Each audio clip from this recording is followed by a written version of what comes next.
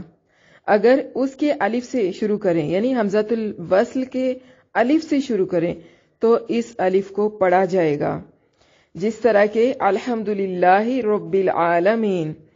اب ہم نے الحمد، الف لام ہا میم اور دال سارے حروف پڑھے، یعنی الحمد میں ہم نے سارے حرف پڑھے، لیکن الحمد کا جو الف ہے اس کے اوپر حرکت ہے، یعنی اس کے اوپر فتحہ ہے، ہم نے اس کے اوپر فتحہ لگا کر اس کو پڑھا، یعنی 5 حروف کو ہم ملا کر پڑھتے ہیں الحمد۔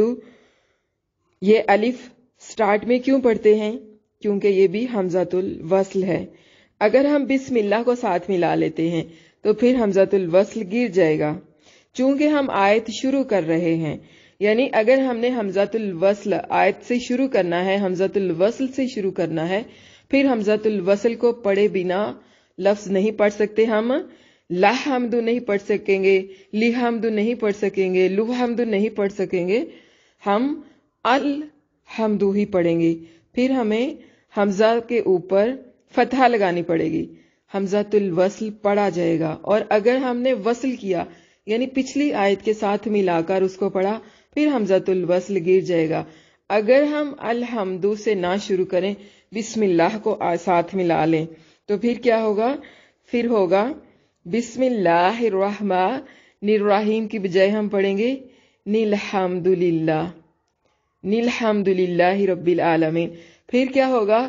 الحمد جب ہم پڑھیں گے تو ہم نون کو ڈائریکٹ لام کے ساتھ کیا کر دیں گے؟ وصل کر دیں گے، پھر حمزہ نہیں پڑھا گیا، حمزہ ساکت ہو گیا، حمزہ گر گیا۔ کیوں؟ کہ ہم نے وصل کیا ہے، ہم نے نون کو لام کے ساتھ کنیکٹ کر دیا تو حمزۃ الوصل گر گیا، حمزۃ الوصل نہیں پڑھا گیا۔ یعنی اگر ہم اس الف کو پڑھنا چاہیں تو اس کو حرکت دینی پڑے گی اور اسے حمزہ بنا کر پڑھیں گے۔ اب ہم اس حمزہ کو الف یعنی پچھلے والے حرف سے ملا کر پڑھیں تو پھر حمزۃ الوصل وصل کی صورت میں گر جائے گا، میوٹ ہو جائے گا، یعنی ہم اس کا تلفظ ادا نہیں کریں گے۔ اب آپ کو سمجھ میں آگئی ہوگی کہ ملانے کی صورت میں حمزۃ الوصل گر جائے گا، حمزۃ الوصل کو نہیں پڑھیں گے، اور اگر ہم حمزۃ الوصل سے شروع کریں گے تو پھر اس کو پراپر اعراب دینا پڑے گا۔ یعنی حمزۃ الوصل کہتا ہے کہ اگر مجھ پر سٹاپ کرو گے پھر مجھے ساتھ لے کے چلنا پڑے گا، اگر پچھلی آیت پہ وقف کر دیتے ہو مطلب وصل نہیں کرتے، مجھ سے شروع کرتے ہو تو مجھے حرکت دینی پڑے گی، پراپر مجھ پر اعراب لگانا پڑے گا، اور اگر آپ وصل کرتے ہو تو پھر مجھے نہیں پڑھا جائے گا، پھر مجھے نہیں پڑھنا، اگر مجھ سے شروع کرنا ہے پھر مجھے ساتھ لے کے پڑھنا پڑے گا۔ ایک اور مثال سے سمجھاتی ہوں، رب العالمین، اس میں ہم نے الف لام عین میم دال یعنی 5 حروف کو ہم نے ملا کر پڑھا۔ العالمین میں ہم نے للعالمین نہیں پڑھا، لعالمین نہیں پڑھا، لعالمین نہیں پڑھ سکتے ہم اس کو، لعالمین نہیں پڑھ سکتے، یا تو ہم اس کو پڑھیں گے العالمین یا پھر ہم پڑھیں گے رب العالمین، بل جب ہم اس کو پڑھیں گے رب کیا ہوگا؟ ہم با کو لام کے ساتھ وصل کریں گے، ملائیں گے، تو درمیان میں حمزۃ الوصل نہیں پڑھا گیا، یعنی حمزۃ الوصل گر گیا، کیونکہ ہم نے با کو لام کے ساتھ کنیکٹ کر دیا، وصل کر دیا، تو اس لیے وصل کی صورت میں حمزۃ الوصل گر جاتا ہے، اور جب حمزۃ الوصل سے شروع کریں گے پھر اس کو پراپر اعراب دینا پڑتا ہے، جس طرح کے العالمین، الحمد للہ رب العالمین، رب العالمین، یعنی با کو لام کے ساتھ ملایا تو الف کو نہیں پڑھا گیا۔ کیوں نہیں پڑھا؟ اس لیے کہ ہم نے وصل کیا، رب کو لام کے ساتھ ملایا یعنی وصل کیا، اس لیے الف گر گیا، اسی کو کہتے ہیں حمزۃ الوصل۔ جو کہ